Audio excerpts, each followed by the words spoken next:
ٹھیک ہے راشد ولی صاحب ساتھ رہے گا. ٹھیک ہے راشد ولی صاحب ایک اور چیز پہ ذرا روشنی ڈالیے گا, اس سے متعلق رہنمائی فرمائیے گا. D G S P R کا کہنا تھا کہ محفوظ پاکستان ہی مضبوط پاکستان کی ضمانت ہے اور فوج کسی خاص سیاسی سوچ, مسلک, مذہب کو لے کر نہیں چلتی بلکہ ہمیشہ ملک کی ترقی کو لے کر آگے چلتی ہے. تو وہ لوگ جو کہ بدقسمتی سے فوج کے کسی بھی کام کو یا کسی بھی اقدام کو سیاسی مقاصد سے ریلیٹ کر دیتے ہیں, ان کے لیے کیا کہیں گے؟ جی راشد ولی صاحب. ٹھیک ہے ماریہ سلطان صاحبہ آپ مجھے سن پا رہی ہیں؟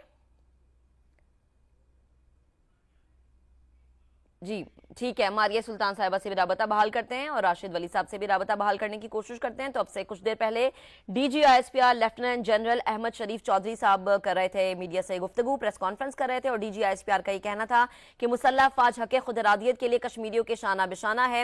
ماریہ سلطان صاحبہ ہمیں جوائن کر چکی ہیں. ماریہ صاحبہ بے حد شکریہ وقت دینے کے لیے. کہیے گا D G I S P R کی اب سے کچھ دیر پہلے پریس کانفرنس, اور انہوں نے کہا کہ محفوظ پاکستان مضبوط پاکستان کی ضمانت ہے, فوج کسی خاص سیاسی سوچ, مسلک, مذہب کو لے کر نہیں چلتی بلکہ ملک کی ترقی کو اولین ترجیح دیتی ہے.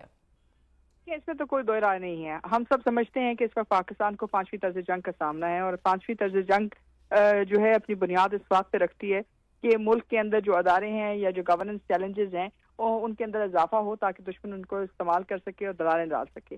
اب ایسی صورتحال میں جو قومی سلامتی کا جو موقف ہوتا ہے, یہ قومی سلامتی کے جو جواب ہوتا ہے, وہ انہی شکوں کے اوپر ہوتا ہے کہ آپ ان تمام مسائل کو دور کریں اور اس میں پوری بھرپور کوشش کریں کہ یہ جو چیلنجز ہیں یہ آگے نہ بڑھیں.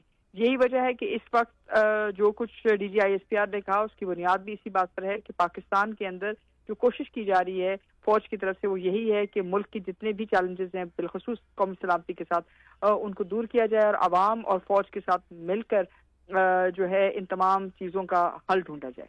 صحیح. ماری صاحبہ یہ بھی کہے گا D G S P R نے یہ بھی کہا کہ جب تک دہشت گرد ختم نہیں ہو جاتے تب تک ہم یہ جنگ لڑتے رہیں گے.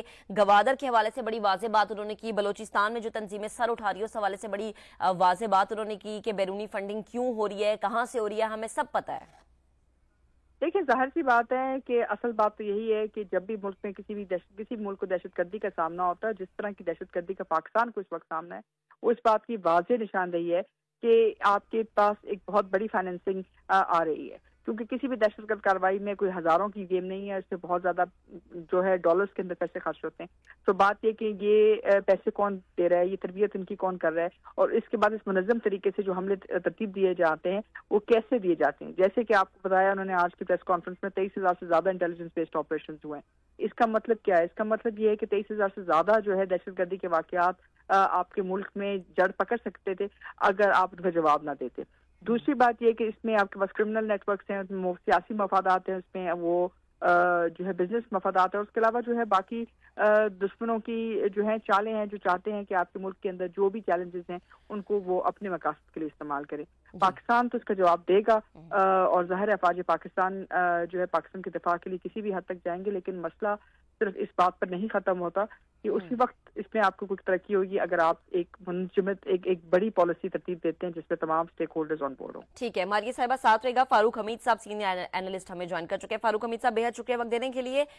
بارڈر کے حوالے سے D G S P R نے اپنی گفتگو میں کہا کہ کسی بھی ملک میں سرحد کو مکمل بند نہیں کیا جا سکتا. امریکہ کی مثال انہوں نے ہمیں دی اور کہا کہ بارڈر یک طرفہ نہیں بلکہ دو طرفہ ہوتے ہیں, اس کو سمجھنا چاہیے. یہ نہیں ہم کہہ سکتے کہ باڑ لگنے کے بعد سرحد پر کوئی پرندہ بھی پر نہیں مار سکتا. بسم اللہ الرحمن الرحیم, بہت شکریہ. میرے خیال میں انہوں نے بالکل گراؤنڈ ریالٹیز کے مطابق بات کی ہے کہ بے شک باڑ تو لگی ہے, تقریباً 2600 کلومیٹر کی ڈبل فینسنگ ہے, لیکن کہیں نہ کہیں باڑ جو ہے وہ بریچ بھی ہو جاتی ہے. بیچ میں بے شک فورس ہیں, قلعے بھی ہیں, ان کو مانیٹر سرویلنس کے لیے الیکٹرانک سرویلنس بھی ہے, لیکن 100% تو کوئی چیز ایکوریٹ نہیں ہوتی ہے.